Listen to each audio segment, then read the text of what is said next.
Hi everyone, welcome back into the studio. Okay, so today on brush ups, what we're going to do is I'm going to work this small little rose composition for you. We're going to concentrate on lost and found edges, which is so important to create dimension to not only to the single rose, but to all the roses. And these are techniques, like I'll tell you in the lesson, that I use on portraits, I use on landscapes, I use them absolutely everywhere. Okay, so let's get going on this painting.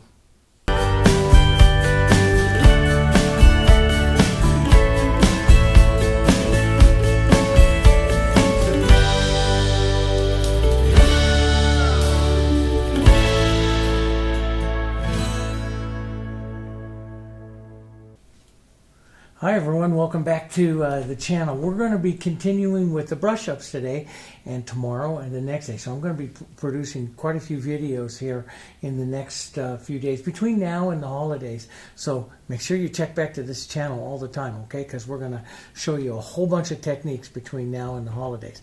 Anyway, what I have here is a board, and it's 18 inches by about 10 inches across. And I'm going to use it for a more vertical floral. I had some questions. As a matter of fact, I was answering my emails this morning, had some questions about lost and found edges. So I'm going to take my time here, paint you a nice one to review some of the lost and found edges that we've done on florals before. Now, this also applies to landscapes and ships, everything I do, portraits, everything. Lost and found edges are so important. So we'll review some of the concepts. The colors I'm going to use today, this is my standard U2 palette. This is the Hansa Yellow, Dark Light Yellow, Yellow Oxide. This is the Naphtha Red Light, the Pine Green. This is the Phthalo Blue, Red Violet, the Quinacridone Violet. I'm putting out some raw umber today too. Oh, some of you that have noticed also that our tubes are changing just a little bit, and it's nothing. The paint and everything is exactly the same. This is the older label, which is 2 months old, so we've just changed it, and this is the newer label. We've put our name back up onto the tube. We have both companies, Global Art Supply and Jansen Art, but we're moving the paint back over to Jansen Art. So when you see differences like that, that's okay. You'll see some changes and stuff, just a little bit. But I'm going to put out also some titanium white here to use. Okay, and this is the Derivan open medium that I have right here, which we'll use on this particular painting. And we'll use some type of, I was just thinking, because a lot of you wanted to experience some of the other kind of colors you have out, and this is one of your oldest pigments around, European pigments around. It's called English Red Oxide. You'll see it also in oil colors as Venetian Red. It is the pigment red code PR101. I'm going to use this today. It's like a little bit more powerful burnt sienna. It is a beautiful, old, very traditional painting pigment. So we'll use it today in some of our painting, okay? All right. So I have that out. I also have a little bit of extender out. I use extender medium is a slow drying medium. The open medium here is also a slow drying medium. They're thicker. This one also has a binding agent in it, and so it leaves a little bit of a residue. This one does not. So I use this as my painting gets thicker, and I use this always to start out my paintings. I'm a thin, thick painter, so I start out my colors a little bit thin, and then I slowly build to more texture as I get into the painting and into those shapes, especially when I'm doing lost and found edges. And so that's pretty important. So I'm going to start out thin. I'm going to start out this board. So this board, what I did is I just took some pine green, some white, and a little bit of raw umber and made a light green, and it's the tone. I'm going to put a bit of extender medium over it. This will keep it wet for just a bit here. And there's nothing in this paint. It's just paint. So this extender will soak in a bit. It'll stay around for a little while. This is one way, this is another technique that you can use to extend the drying time of some of your colors. You put extender down on the surface first. Not a ton, just enough. You'll feel it on there. But it does allow you to do some wonderful techniques. Like I'm going to take that color and I'm going to take a little bit of my raw umber which is a semi-transparent color, and I'm going to run this through. Now, if I want this to stay wet for a while, I'll just tap in. I'm using just a paper towel. I love I'm a impressionist floral painter. I used to be a realist. Now, what's the difference is I let all these edges disappear and everything. I used to paint a lot of realism, but then Impressionism is one of the styles that is, I'm a selling artist, and Impressionism is one of the best-selling styles today in today's art market. So Impressionism is really a lot of fun. So I'm just going to gray this down just a bit. Now, other fun colors that you can, put into this, that's what I look for. So I have this one over here that I did something similar to here. And I love the color movements and stuff like that. I just went out into the gallery and grabbed that. And it's a real fun one to do as well. And I put this brighter blue in it, and that was kind of nice. So I'm going to put some fun colors in here.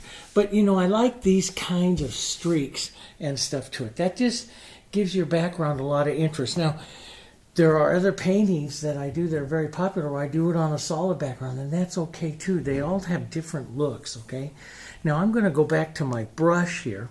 I'm going to use a little bit of extender. Let's go with a little phthalo and some white here and a bit of the umber, which will tone it down. This will give you a harmony. So see, if you want a color to go with umber, take that umber, put it into the color, and see how that color starts to go over towards that umber a bit, and it's a real pretty color.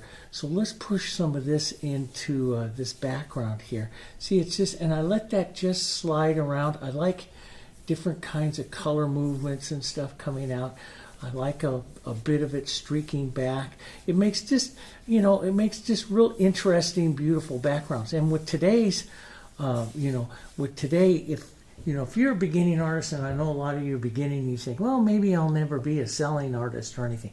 You don't know. Like, I just had a student that emailed me this morning, one of them answers, and she's only been painting for 2 months, and she sold her first painting. She goes, I never thought they'd do it, but she showed it at a local art fair, and she sold it. And she goes, I can't believe that. You never know.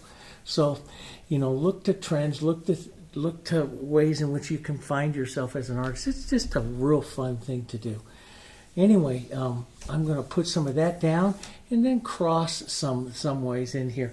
And it just makes beautiful colors, and it'll make beautiful background colors to do something with this particular painting. Now, you can soften that. If I think that it's just a little bit too much out here and stuff, I don't think it's going to be. I can soften that. But sometimes I like to push some other colors. Now, this is one that is older and traditional, and it works so beautifully with the raw umber, the English red oxide. And it is a beautiful color here. It's like a toned red-orange. And so we can put some of that in, and I'm going to soften that out slightly. Put my paper towel with just a touch of extender into it and pulled right down through that to create a little bit of the movement. Now, see, I'm going to use that English red into some of my flowers, so I want that to show up into the background. What an impressionist will do, or what, of course, everybody has their own ways of being an impressionist and doing things. Way in which I like to do it is I'll take some of the core colors of my flowers, soften them out, in other words, transparent them out, or add a common color like that raw umber, push them into the background here. And so you'll pick up that color into the flowers. You'll also pick up that color as you look out and through your background here as well, okay? All right. So I want to do a flower similar to that, and I don't want to do exactly that flower. The English red is such a pretty color, and it makes it's a beautiful, softer color. You can, as you add the white to it here, you can make it more of a peachy color, and I want to keep it toned, so I'm going to add yellow oxide to it. Yellow oxide with this. This makes more of matter of fact, the yellow oxide and the English red oxide is one of the oldest ways to make flesh tones, okay? And you'll find a lot of the Dutch make flesh tones of there because they're both earth pigments. They both last for a long time, and they stick around for a long time. They're not fugitive at all, and they're abundant, so they're less expensive of the pigments, okay? So that's a soft pink here, see? And let's push one right into here, which is going to be, I always say you have a queen, and I kind of use this brush. This is my 3/4 inch flat, and I'm kind of saying, okay, I'm going to push my queen flower right in there like that. Maybe I'll darken it, change it a bit, because you can come down here, you can take a softer color, darker color. Let's push one right in here. This is, if we call it formal, where the two sit next to each other. And then we'll dribble a rose or two down through here, some color, some of the colors, and back over towards that English red oxide. Some of this will go back towards that English red oxide. Now, what I do is I blur it. Now, there's a difference between blending and blurring. Blur just makes you, I always call blur in all my classes, where you just go through a couple of times, and what that does is it softens the edges. It blurs it, makes it look like you take off your glasses. You see it blurry. You don't want to go back and forth too many times, because that will blend it. So blending is working the color several times. Blurring is just working the color just a little bit. So we'll push a little bit of that color. Let's go a bit more of the English red and maybe some raw umber, some of the darker color here of the background, so it's darker, a little bit more tone. We'll just push color around. So I'm even going to push some of that right into that center rose. Now see, what I'm doing is just looking that my colors are traveling through the painting and that I have no real distinct brush marks. I want to blur them all. This is what we call the lost. So if I want to soften this rose, see, I just blur it lightly like that. See how it softens that into the background. Doesn't get rid of it. It just softens it, and that's called the lost edge of the rose, okay? So we'll be able to do these roses like this on this nice soft edge like that, okay? Now, let's go back. Let's go down to a softer or smaller brush. I'm just going to leave these colors out here like this. Let's go to a smaller brush here. This is my number 8. This is my well-loved number 8 here, and I'm going to switch from painting with the extender to painting with the open medium, because I want the colors a little thicker and I want them to stay where I put them, and the open medium is also going to slow down the drying time. Let's take some of our English red here, and let's add the beautiful colors, English red. And these violets, especially this red violet, look at the powerful, deep, beautiful color you get with those two. It's such a pretty color, to the English red and violet. As a matter of fact, I use this in portraits all the time. This two color, this is a cool color, cool dark, and the English red is a very warm color stuff here. Let's come in and let's just push the brush down kind of where we want. This will set the gaze of the rose back up this way. Then I'll lift the pressure. Now sometimes if I feel I have too much color, I just wipe just a little bit, or if you want to save the paint, just tap it on your palette a little bit to soften it so it doesn't have as much power. Lift the pressure in small circles as you come out like that, and that sets the gaze of your rose is going to go up that way. Now we can set the contrast of the rose by having, like I did on that one over there, by having a ton of dark right in there, and that sets that original contrast. I'm going to push some of this right in here onto the shadow side of that rose right down there as well. I'm going to turn this one into a rosebud. So I'm going to take some of my red violet and my English red here, and let's just put a bit of that in. Rosebuds are kind of like an oval shape, so I kind of push it up into an oval here, and then a little bit to the bottom of the rosebud here, which will be where the shadow and stuff is going to come in here. But they're more ovals. I'm going to put a little deeper color here, okay, right in there like that. I don't always like the shadow color to come all the way around, so I'll pull back out and blur that out a bit there like that. But that sets up a nice. Now sometimes I do this, guys, and watch, is I know I got wet color here, and sometimes I want to, lift that up without, drawing that top of the front of the bowl of the rose. So I'm going to pinch wipe my brush, take out the color, and what I'm going to do is lift up and out like this, and that puts a different type of edge to the rose. So when you look over on one that's like this, you'll see that's what I did right there. See, as I just lifted up and took the color right off of it. That gives a different kind of look to the rose. And so I'll just kind of, it's what I call negative painting, because I'm not using any paint. I'm lifting actually paint off of the surface, so I call that negative painting. But it gives you a nice look, or a nice change to the rose. Now, so we have this orange. Let's get some yellows back in here. Let's get some open medium. Let's get the front of our rose a little bit more yellow, so we get some color change. And that's what I like to see in roses all the time, is color change.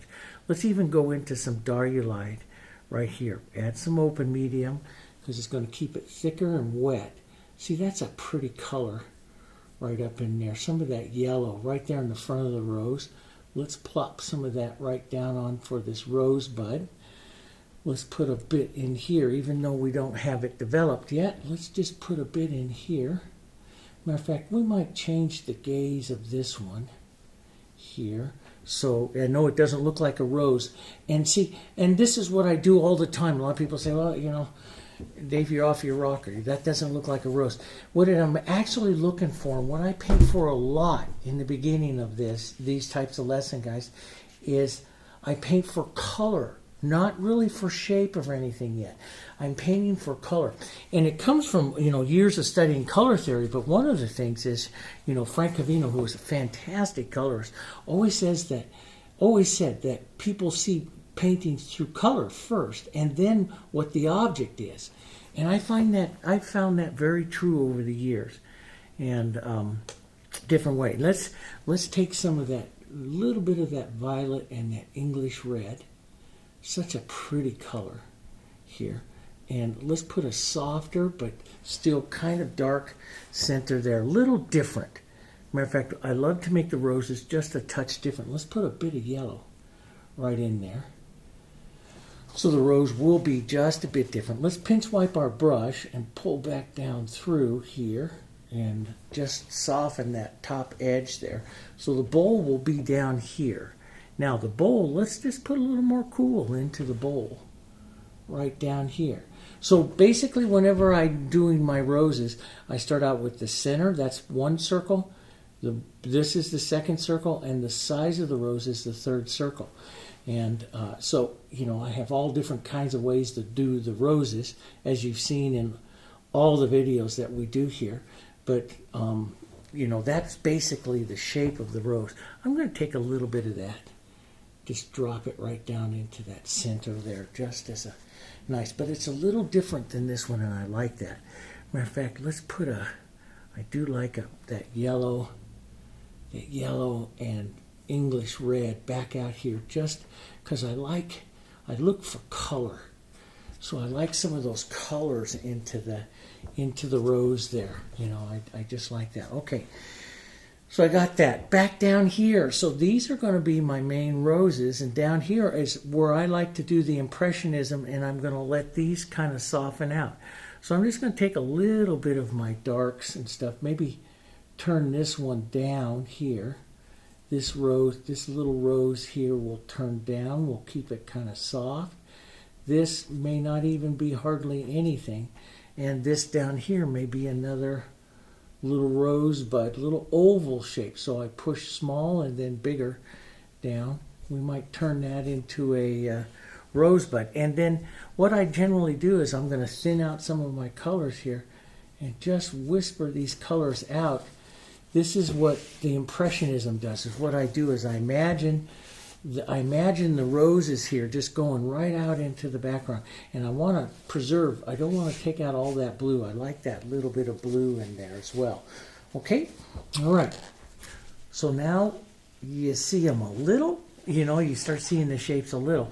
And so, and that's what I like. Is generally when I do a lot of painting like this, is I start out, and I always tell you, and some of you that haven't seen it, whether I'm painting a landscape, whether I'm painting a portrait, or what it is that I'm doing, I work from the blurry into the focus. And so it's kind of like looking through, you know, big camera lens. And as you turn the lens, it slowly comes into focus. That's a great way to paint, especially with today and the, you know, people that like the impressionism. So you keep it very impressionistic and then you bring it into focus. Now, before I leave that, I'm going to take a bit of my pine green and some of this English red. It's a beautiful, beautiful color. Beautiful color. It's very warm color and dark and contrasty kind of green here. And so let's pull that through a bit here. We'll push that and see, it just goes so well with that background and stuff there too. And I love this kind of stuff. This is, you know, I loved Richard Smith as an artist, and the way in which he moved his colors and his calligraphy and stuff was just fantastic. And you know, how he did and could just leave some areas just so impressionistic, and because it just adds interest. You know, a lot of interest. Now, we can turn around and do some more specific, you know, leaf shapes, which are fun to do in an impressionism, is to also paint a few, you know, more true shapes. So I might leave those, just blur these just a little. See, all I do is I take my finger. See, this would be called a found edge. And what I just took off is a lost edge. So see how you see the true shape of it here. And so, but if I want it to fade away, especially right now, I'll leave it as a lost edge. So I'll just pull through just a bit to soften that out. So I'm very careful. Now with some of this, I might leave it mostly found edges, you know, and depending upon how it comes off the brush, just dragging it like this. I'm holding the brush very flat. I do this with the fusion brushes on landscapes and everything. And see, it just gives a beautiful impressionistic move. And you can change this up. Add a little bit of the darulite and some more green here. These are beautiful colors here to add into a painting like this. See, it just adds some beautiful life to it. Matter of fact, you can make some brighter ones if you want to do one or two leaves out through here, like an oval shape for right now. We'll leave a few up here. Vary their sizes, but maybe a little bit lost right now. So I just lift off. Make sure your finger's clean so you don't get that too much. And just lift off, wipe your finger there, and lift off. And so you can see that kind of sets up, you know, some of the beautiful color that you got through, you know, going through there. Now, before I get going, though, I love this blue, and I lost a bit of it, and I'm going to bring it back just a touch, right back down through here. I think right down through there. See, it's got a little bit more umber in it here, a little bit darker, and so it fits with the light and the shadow, I think.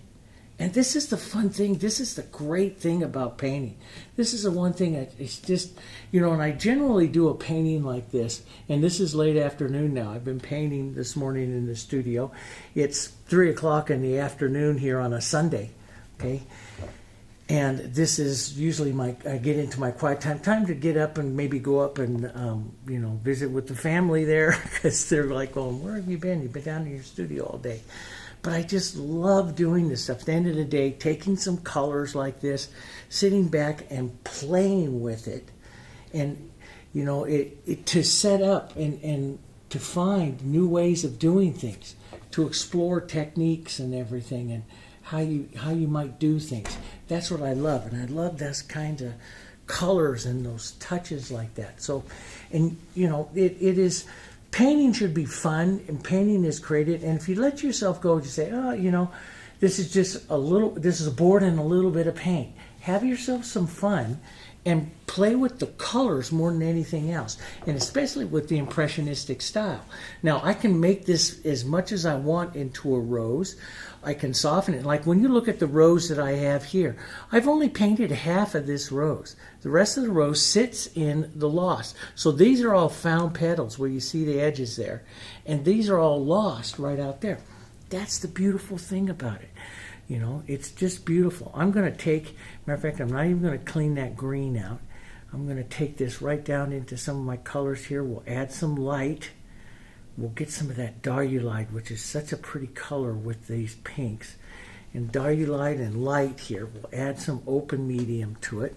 Let's come right up over here. Let's drop down from that side that I put in here, and let's build the front of the rose. So we pull across like this, and then we round the bottom bowl of the rose out like that. Okay, now what I'm going to want to do is head over to more yellow, more pinks, maybe even a darker one right over here as I go away from the light. So I'm just going to push that in just like that. Just the color. I'm not doing too much with the shape, just the color. And if you notice here, I used pretty much of a stroke to set it, but here I'm just painting in the color. Okay, I'm going to take some of that color right back up here. Just a beautiful kind of a yellow, I mean, it's an orangey, almost a real toned orangey color here. And let's put some of that right out through here, right out. And I'm just looking so the color moves. Let's put some out here by the back of the rose. So now you see that beautiful color moving through the rose. You don't want to lose all your shadow or some of that original. Here's some more English red right back in there. That's real pretty. Maybe a bit more of our red violet, deeper color in there. That's that contrast and the cool color there. And so I'm just following kind of the three shapes there. But now you see more color into that rose, and you can bring them out and play and splash a lot of color or keep them lighter. That's up to you. They're just a lot of fun. Let's go a little bit lighter here, just a bit lighter. And let's come out here and let's bring a petal out and in. So I'm going to pull it right like it's going to go underneath the bowl. And right out through here, I'll stop just short of the bowl. Widen that petal out just a bit like that. So I pull longer so it's going to go under the bowl. And here I stop at that bowl. Now blur it a little bit. You can blur it a little bit. Just take the edge off. I'm going to leave that one kind of clean, but I'm going to blur the back. That's called the lost and found. So usually what happens as I go around the rose here is I'm going to let that petal, kind of soften down and blur out. I'm going to put a larger one right out here into the front. Now since it's a front one, I won't blur too much, but I will take a few areas of it off just to give some interest. I like those little blur out areas. I don't take it all off because the found edge causes it to come forward. The blurry edge causes it to disappear a bit. Let's come around here. We'll darken just a bit. Let's push a bit of this. This might be a petal out over here. And this one might blur just a bit now because it's coming over here to the lost side of the rose, the shadow side. And sometimes I pull out when I want that to happen. So my brush is leaving and it doesn't leave a harsh edge there. Let's go a bit more of our pinky colors right out here, a bit of this open medium. And let's just pull in some softer kind of pink petals right out here. Very blurred. Here, softer right in here like this. A little softer color right in there. Now, I lost some of the shadow. I'll bring that back. But I'm going to take some of this pink color with some open medium, and sometimes I like it to do this a little thinner, so I'll add a little extender. And I'm just going to incorporate these petals right here into this bowl by bringing these colors together a few times. Not too many times, because you'll blend them too much. You just want to do it a few times and see the softer color that puts in. It's really nice. Let's put a brighter little stroke of some diluted right in there. It's kind of a pretty color in there. See, I paint for color. A lot of times I'm looking at color and seeing if I need to add some color into some of that to make that rose prettier. And I do like, and I like calligraphy. Calligraphy is all kinds of brush marks. I love calligraphy and marks like this that you see coming into that center area there. That's just all good movement, color movement. So I'll tap around, quick strokes, tapping around here. They're kind of in the bowl shape and just tapping around, pulling in almost into the shape of the petal there. And that helps give some more interest to the rose. Maybe a little bit into the inside here. Just little We'll keep it softer, just little movements. Let's take just an edge. Now we did a brush ups on petal edging again. That's where I take just the edge, just the top edge of the corner here, and kind of draw a petal with it. I'm watching the top of that brush, the corner there, and that's what's kind of drawing those petals, the shapes of those petals there. And if they're too perfect, I take them off just a bit so you get the idea of those petals. We'll tap a little more orange, a little more English red right down in that side. But isn't that English red pretty down into this rose like that? And that works really well. Okay, let's go back up over here. Put some of that yellow there. Let's get some of that light. Okay, let's get a little bit more light. I'm going to go up quite a bit lighter, and drop that right down there in front. Just pull a little bit so we don't lose all of our beautiful color. I'm going to wipe some of that color out of my brush so I can pick up some more pure white, maybe a touch of yellow, but more pure white, and just drop a bit of that right in there as well. Now I took out, because I stroked one too many times, but don't worry, we can fix that. I spend all my life trying to fix mistakes. I'm just going to take a little bit of yellow into my brush, and I'm going to lift it off, back out the other way, take out some of that extra white. Now this time let's just put it in a little softer here. I want these roses to be a little softer. Now you can take that little edging technique and just, edge the little tip up there if you want. That works really well. I'm just going to leave it like that for right now. Let's just drop maybe another petal right down in here like this. And you see, if I leave that color out onto the tip like that, I get a nice little tip, little edge. That's that petal edging. I love to do the petal edging in whenever I'm doing, lost and found edges of the flowers and stuff. I like to do petal edging because it just gives that bang of contrast and interest that plays so well against the lost edges of the other petals. So let's just take a bit of that right in here, drop that in. Might have to drop this rose down a bit here so I don't collide them too much. Now see, that's my left brain. That's just a solid straight line. So David's going to take a redo. I'm just going to push that color back out here, and we're just going to bring that petal in just a bit more right in there. That's better. So it's not a straight line, see? And I look for that, and that's my left brain. And those of you that are fortunate enough, like me, that are left brain artists, we line things up. Just be aware of that, when you're putting stuff on. Be aware of how you're lining it up. It is something that we do. Let's bring a little more light right into here, right into the very front.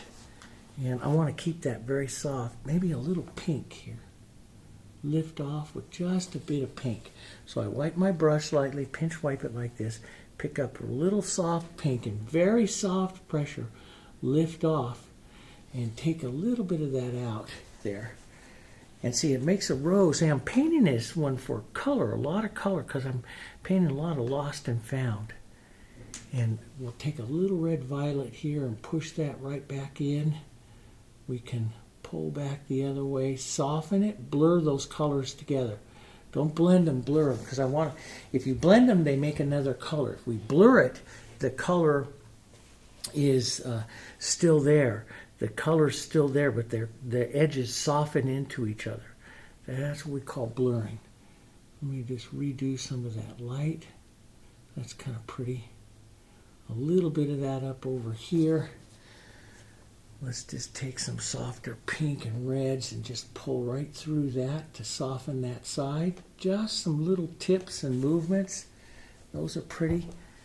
Let's bring out some more yellow, some more white here. Okay, and a little heavier light. And again, what I'll do is I'll put that on, and see, I stroke it down too far, and that's okay. I just lift it off. So I always got to leave some of that shadow in there, pull through as I build these colors. Now, I played with that so much, and That happens as let that stuff, there's a lot of my students that get bothered by that. Oh man, I screwed it all up. No, you did. That's just, we're trying things and you never screw it up. We know how to fix it. I mean, I put yellow back in there once. I'll come back and put yellow back in there again. But, this is my center of interest rose. I want a lot of calligraphy and brush marks and fun little things happening here. And I'm going to put those in. Let's put a little softer, little bit of a petal maybe right back here, coming down. We'll blur that in, push that right into the background. Get that nice little transparency look of that petal. So see if I take just a little bit of the color. Let's just draw it around a bit here. See, it's a bit light, so I'll just push it like this into some of that wet background here. Here we go. And it just makes a top petal there that looks almost transparent, translucent. And let's just add another one right there. I push like this, and it brings those colors in, and I'll leave just the tip of that so it looks like a petal. And we'll go a little bit more pink right here as we come down in towards that rose. It just makes a pretty little petal. And yeah, let's grab a little more light. Let's pull down, build a bit more light right up here into the front. So I'm stroking this way. As I pass the halfway, I start to pull the other way because these petals are coming in this way. And I'll just blur them in. Okay, and we'll just blur this right down into the base of that just a bit. Okay, I'm going to leave these strokes very casual. Let's pull down a petal that just comes in like that. Maybe not quite like that, Dave. Let's do that edge again here. That's better. Right like that. Maybe this one can come down like that. There, just kind of, you're building roses. Of course, you have all kinds of, you can look at all kinds of photos and stuff to see all different ways of doing roses. Sometimes up here in the front, I do like to take and switch after I draw it and pull a few strokes out just to set the petal coming out as well. I don't always leave it like that, but it helps me see it as I continue to build the rose and stuff. So, and sometimes I do leave them. Sometimes I paint them out. Let's take a little more light color right in here. So I'm putting for the light. Now, a lot of people say, well, how do you know where you're going to, put those petals? Well, for the longest time, I followed real flowers, just ideas of real flowers. And then, after a couple thousand of doing these, you'll develop your own way and your own look, and you'll just know. And it does happen. It does happen. We all go through frustration, though, too, That's just all part of it. So I'm just going to draw that in. Just draw that in. Let's put a heavier, as quick as I can, little strike of light right up into the front of that rose, right in there like that. And just leave that. Let's see if we can put a few marks of that coming in from the other side here. And I'll paint for movement more than anything else like that. Just a fun movement. Maybe we can put a slightly lighter one that pulls back up over here like this. It gets that nice rounding motion to that rose. I like that yellow though, and I lost some of it, so I just put some of it back in here, just like that. And that's kind of pretty. Now, I'm not going to play with that anymore because the paint's getting really thick, and sometimes that paint gets really thick, and it's harder to develop, and it's easier if you just let it tack up a bit, and we'll come back to it. We'll revisit it. Let's take a little softer yellow and the English red, which I love, and softer color here, and let's just drop some of that into this little rosebud back here. So we curve up and around. I'm going to do it very casual there. We'll curve up and around. Let's take a bit of the light. These are just fun to paint, and Martha and I in the studio and stuff, what we do here is You know, we paint a lot of consignment, a lot of, you know, especially around the holidays here now, we get a lot of Christmas sales, and, you know, just for florals like this, flowers like this, and, you know, and we also give a lot of them as gifts to our family who always look forward to, they're always like, oh, I wonder what I'm going to get this year from the gallery. And they're just really kind of fun and to do as presents and stuff like that, because especially playing with the colors and stuff, and they're just a lot of fun, and they don't take time. You can do paintings like this in an hour here, and they're just a lot of fun. Let's go a little bit more English red. And this is the impressionism I'm going to add to it. I'm going to let some of those strokes sit very powerful in the calligraphy there, so that rose stays very powerful. Let's put some of that right out over here as well into that. A little different, and maybe a softer pink. So I'm looking at the color. See, I'm adding this in here, but I'm thinking about the color more than anything else. You know, how I want that color to perceive over there. You know, how I want it to go. Now, let's take some of our cooler color here. Let's go right down here. Let's change this one a little lower, right out here to the side. Let's take, we don't want too much power with this, so sometimes I might start adding, especially if this starts to get too tacky, I'll start adding some extender, which will loosen the colors back up here. Whenever you thin the colors out, they don't have as much power, and so I don't want the flowers, the roses out here, to have as much power as there. So I'll thin the color a bit. Let's put in a bit of our Dargulide right in there. That's pretty, just a few strokes of that. And now let's just lighten that up a bit here. And just, you know, just very casually. See, I touched that with my finger to get rid of that line on one side. We'll casually come back here. Here's the back of the rose. Push that in to start getting some of that transparency there. Right back like that. Just a few little slightly curved strokes to make it look like inside petals. Just curve them a little bit. Now, all of this looks so easy when someone like me does it, because I've done thousands and thousands of this. And hey, this is a good time to practice during the holidays, you know, or any time for gifts or anything you got to do. It's good practice and stuff. But I've done a lot of these, and I've painted myself into a lot of problems and worked myself out of those problems. And that's how I know, that's how you can paint faster.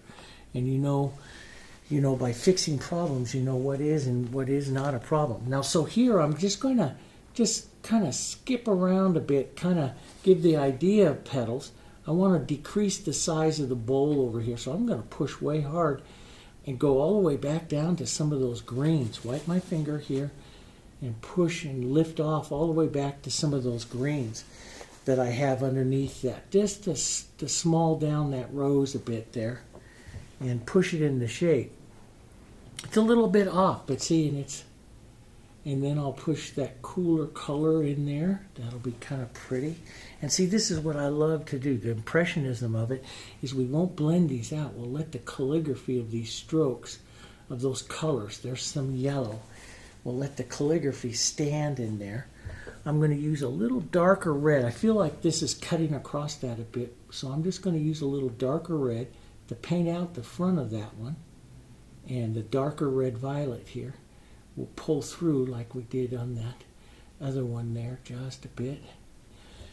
Break that edge. And it makes an interesting petal there.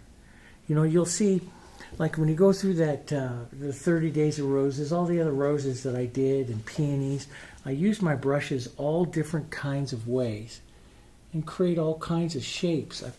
And you know, your brush is an instrument for applying paint. Try all different kinds of ways to apply it. Hold it differently. Get way back when you on your handle. You can see on my handle here where I do most of my painting. So if I want to get more casual, I go way back here and then that helps the tip of my brush stay more soft and casual. And look where the paint is on your brush as to see. And if it's not out there by the tip, you need to get out to that tip some more. Here, let's push this one right back up on top of that. Maybe pull out just a bit. Push some of that right on top of that rose. Let's take a bit of these pinks, maybe a bit of the yellow in there. Edge that so I get that petal edging technique. So I can come back out here, draw a petal. Okay, push that in and out so they kind of blur together, but you'll start to see that petal a little bit here as it's coming out. Here, we'll drop this in just a bit. So that's kind of pretty there.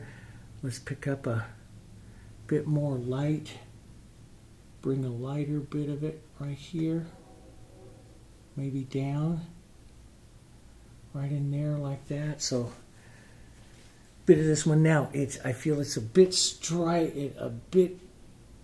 striped for the in competition with the other one here. So I'm just going to blur it, soften it, lose the edges a bit here so it stays a bit softer.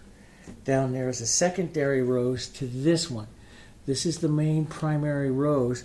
Matter of fact, I might put a little bit more of an edge right up here, right up in here like this, so that you see just a bit more on those petals, which will make this one look a little bit softer. Let's pull this one down just a bit more, right down like that. Maybe that yellow. See, it's really easy to work in now. These colors have started to tack just a little bit. They're still wet, but they're a little bit tacky, so I can pull through, lift off some of that extra, depositing some of that yellow, and it looks pretty nice there. And so, one of the worst things that you can do when you're painting like this is to work one area constantly on that rose for like an hour trying to fix it. And we're all there. We all do that. But you work over and over and over, and what happens is it builds up paint, and then it becomes more and more and more difficult to paint, actually. And so I always tell my students, move on to another area, paint another area for a little bit, then go back, and it'll be easier again. That's the nature of painting. So there's that. Now let's just take a bit of an edge and just draw a petal right down like that. That's crossing down in. Maybe change the direction of that one just a bit. Don't like quite into a V shape there, but that'll set those up. Let's round that bottom just a bit here. Around like that. Here, so that rounds a bit more. Maybe a bit of that cooler shadow.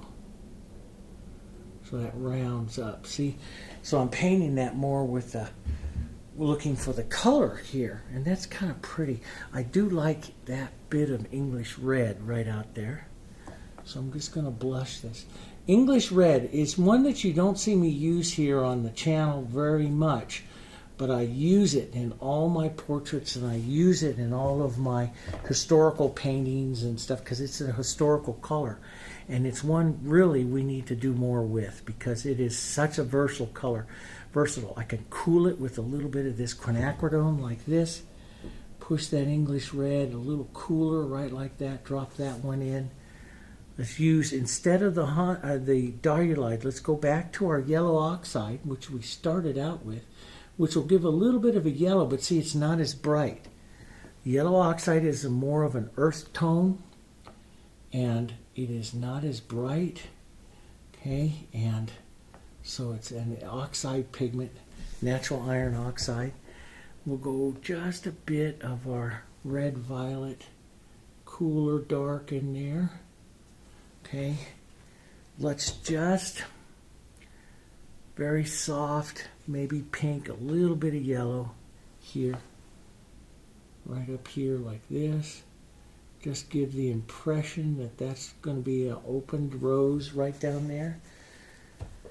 Maybe a bit more of a rose shape right here. Pull that in here.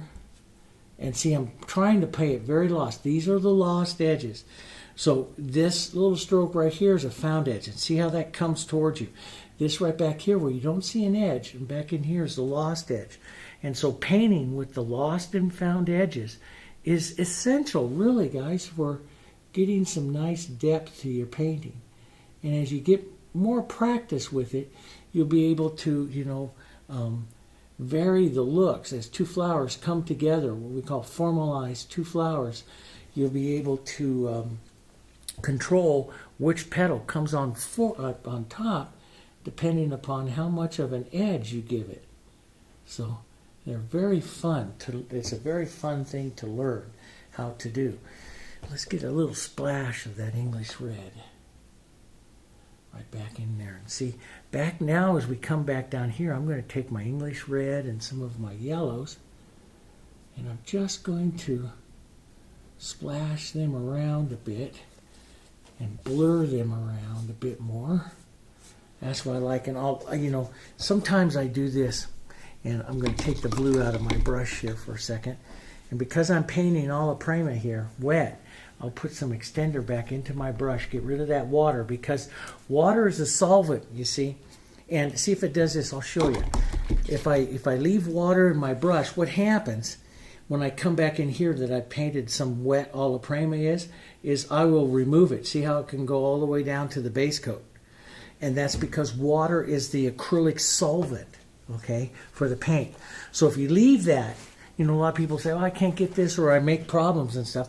A lot of times, it's because you've left water in your brush and you come in there and it digs up the paint rather than applying the paint smoother. So what you got to do is pinch wipe the water out of your brush, put some extender into your brush, which extender is not a solvent to the paint. And then you come back in there and you can manipulate that real soft, see, and add some soft colors and some nice things without taking away from or not digging a hole into your painting here. So it's really kind of important.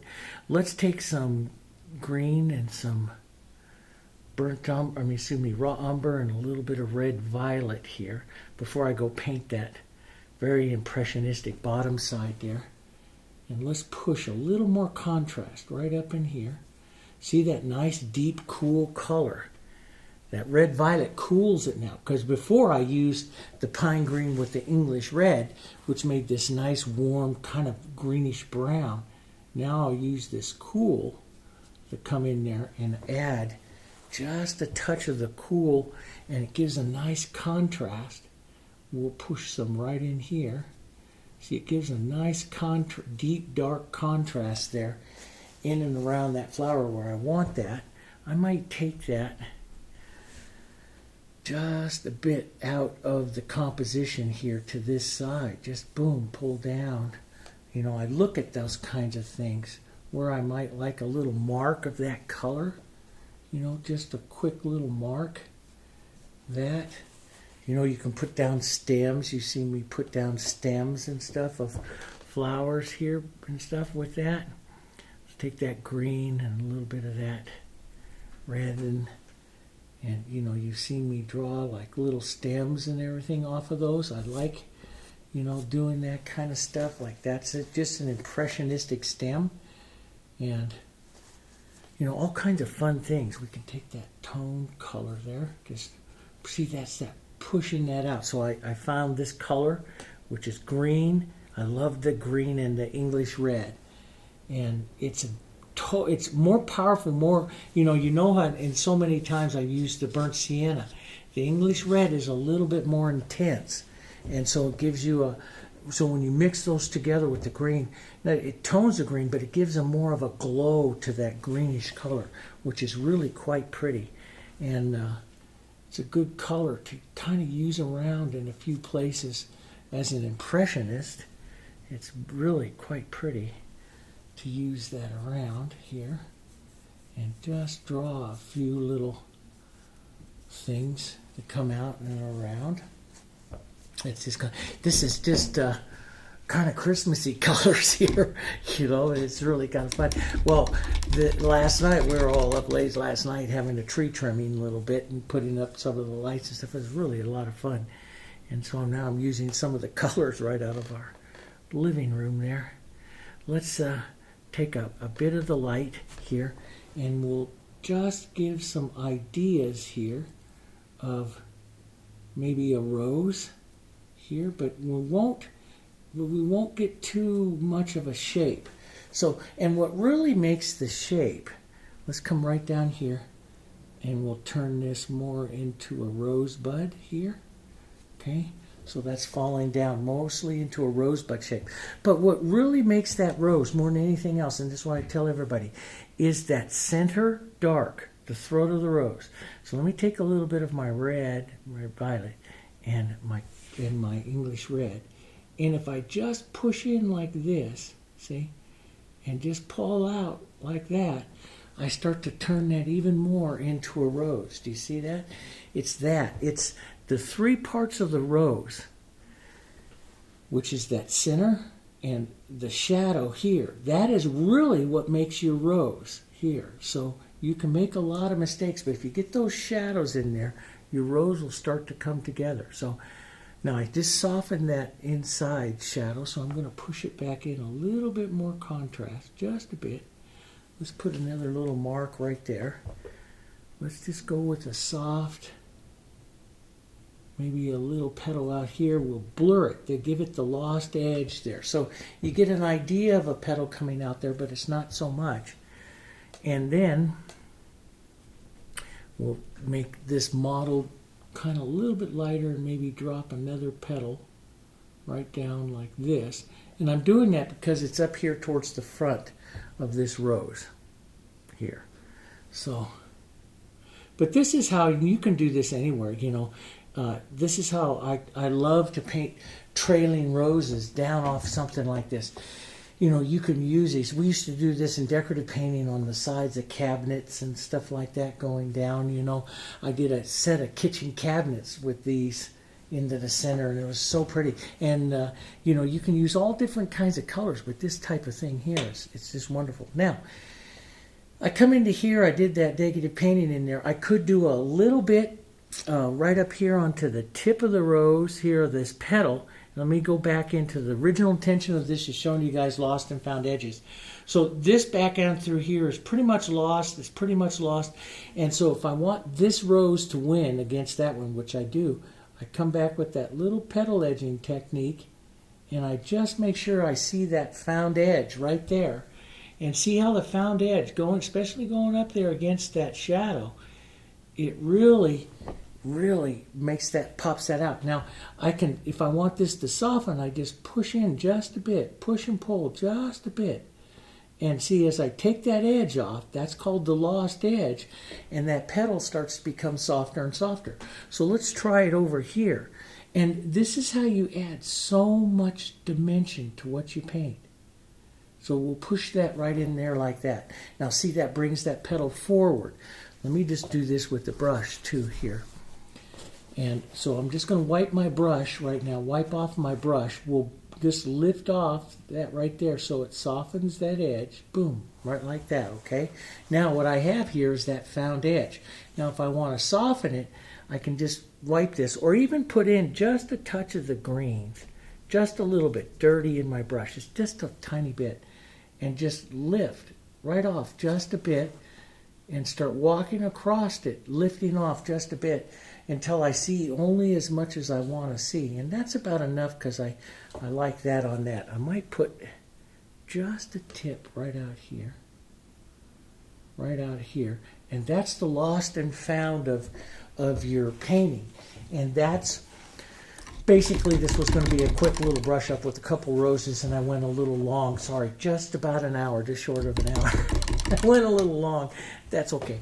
But it gives you an idea of working through a bigger piece like this. Let me just add a couple more just simplistic leaves out here and leaf shapes. I like those dark ones there against that. You know, let's just pull out a line or two or something here. Pull that through just to lose that.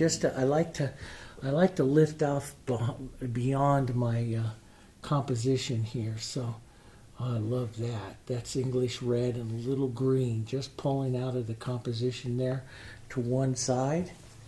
That's kind of pretty. Wipe that down. Maybe, and see, this is the Impressionism that I love. That's, and you look at it today and you said, like my wife and I last night were watching a Hallmark Christmas movie while decorating the tree. And of course, modern people, and they had these, and we always look in the homes to the paintings. What paintings do they have into the home? And here was this home, beautiful home, all full of all kinds of Impressionism, that the artist is doing it for moving all these things, basically for color, more than anything else. And they were beautiful. It wasn't anything like flowers or landscapes or anything.